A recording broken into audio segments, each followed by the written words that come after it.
Weinswig. I'm the director, writer, and actress in Fuckboy. I'm Alex Herz. I'm the writer, director, and editor of Wild Combination. What was the best advice that you received for filmmaking?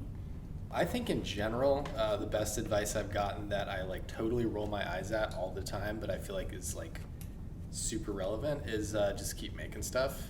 It's true, and I feel like I get in these moments where I'm like, do I really need to make another film? But then every time I'm on set, every time I'm doing it, I'm like, this is what I want to be doing. I think I would say basically the same thing. It's just and then sort of also what they encourage you in acting school as an actor is just if you fail again, fail better, keep trying. It never goes well, ever. Every single shoot has you're like, oh my god, this is going to completely collapse in 3 seconds, but it doesn't, and it ends up being super rewarding, and you look, it's secondhand fun. You look back on it, you're like, that was great, but in the moment, you're tearing your hair out. Exactly. If something's if it's going really well, if nothing went wrong, and you're I feel like the best filmmaker ever, there's probably something wrong. Yeah, something is probably wrong. Yeah. But don't be self-deprecating, but it's probably okay if stuff went wrong. It's natural. Absolutely. Yeah. So what was a resource that you used when creating this film? And the examples they give are a book, a YouTube creator, another film, etc. We were definitely inspired by Superbad.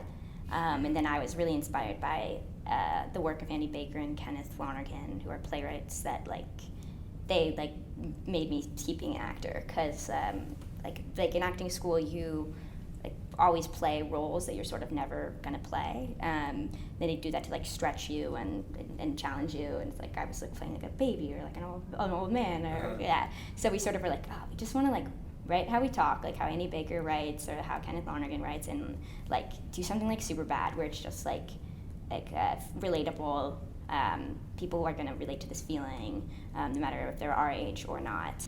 We all created the voices of our characters together, and I think that's why the performances are so strong, is because the voices on the page were ours, and we made sure of that.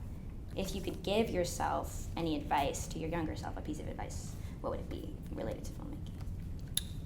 Calm down, because I feel I still am not heeding that advice, and I feel there's so much time and there's so much space to explore and try new things and figure out what it is that I really want to do, and what I really want to say, as a filmmaker, right? And I think, I know a lot of artists feel this way, especially when I was 19, 20, there was this sense of urgency, I'm running out of time to make the thing, that is going to announce me to the world, or whatever crazy stuff I was thinking. But the reality is we have those years for a reason to experiment and to make stuff, and that's why I think festivals like this are so great, to give people an opportunity to show their work, get feedback, stuff like that. I do think that that kind of being hard on yourself is both sometimes too much, and then also sometimes what is the thing that pushes you to making things happen. So it's just about that balance, and I would say don't stop pushing yourself and being overly ambitious and still being hard on yourself, but don't let it cripple you or just get so down on yourself.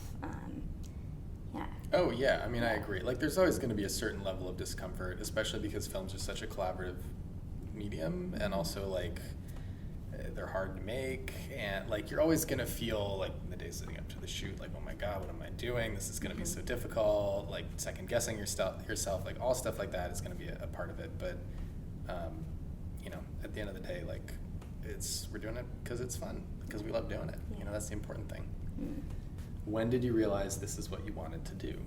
I started directing plays in high school at a really good theater program where you, when you were junior and senior, you would get to direct one-act plays with the freshmen and sophomores. And I just got to direct awkward freshman boys who just were taking drama because they wanted to get an A and not do any work. But I was I care so much about this. I want this play to be awesome. So it's just sort of tricking them and getting them to be excited about something. And I think that's so much of what directing is you're a leader. You have to galvanize people and make them want to be as involved in something as you do. And I just have always got into direct little things, sort of just as I've grown up. In acting school, I directed a project, and then Fuckboy, and they always were just experiences of collaboration. It never felt oh, this is just me and my thing. When I was 15, something like the Royal Tenenbaums blew my mind, and I was what, you can do this? That's crazy.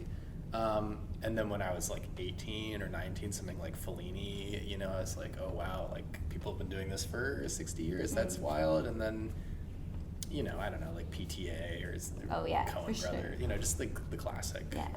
You can't watch those guys, if you're into film, like you watch those guys, you're like, oh my God, I want to do this so badly, you know, like I want to do what they're doing.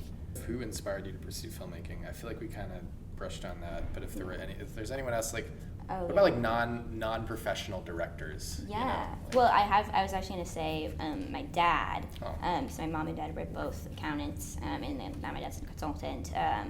And he like was someone who showed me a lot of films when I was growing up, and then also just like has been.